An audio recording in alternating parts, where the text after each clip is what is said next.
नमस्कार. माधुरी विथ रेसिपीमध्ये तुम्हा सर्वांचं स्वागत आहे. हरभऱ्याच्या कोवळ्या पानांची भाजी सहज बनवता येते आणि कमी साहित्यात आपल्याला बनवता येते. ही भाजी मी आधी निवडून घेतली आणि स्वच्छ धुवून घेतलेली आहे आणि बारीक कट करून घ्यायची. नंतर आपण कढईत 2 ते 3 चमचे तेल गरम करायला ठेवलेले आहे. तेल अगदी गरम झाल्यानंतर त्यात बारीक कट केलेला लसूण आणि लाल मिरची घेतलेली आहे. हे व्यवस्थित लालसर होईपर्यंत परतून घेतलं. नंतर बारीक कट करून घेतलेली भाजीसुद्धा यात व्यवस्थित परतून घेतलेली आहे.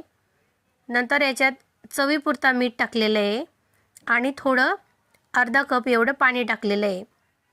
गॅसचा फ्लेम अगदी कमी करून झाकण ठेवून अगदी साधारण 2 ते 3 मिनटं भाजीला वाफ येऊ दिलेलं आहे.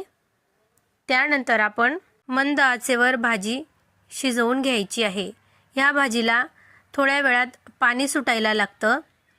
पाणी अगदी आपण सुकेपर्यंत भाजीला अधूनमधून परतत राहायचं आणि भाजी व्यवस्थित परतल्यानंतर तेल सुटेपर्यंत आपण व्यवस्थित भाजी सुकी करून घ्यायची आहे.